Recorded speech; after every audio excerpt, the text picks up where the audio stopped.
সামান্য সরিষার তেল দিয়ে দিলাম। আর মুরগির মাংসটাকে কিউব করে কেটে লবণ, শুকনা মরিচের গুঁড়া আর সামান্য একটু আদা রসুনের পেস্ট অর্থাৎ হাফ চা চামচ আদা রসুনের পেস্ট দিয়ে ম্যারিনেট করে রেখে দিয়েছিলাম।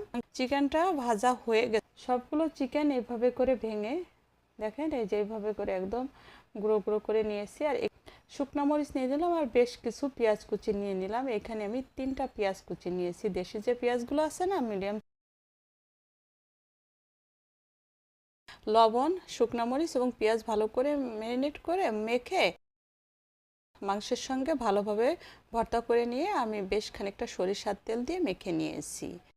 একটা সার্ভিং ডিশে এখন তুলে নিলাম। দেখেন তৈরি হয়ে গেল আমার চিকেন বা মুরগির মাংসের ভর্তা।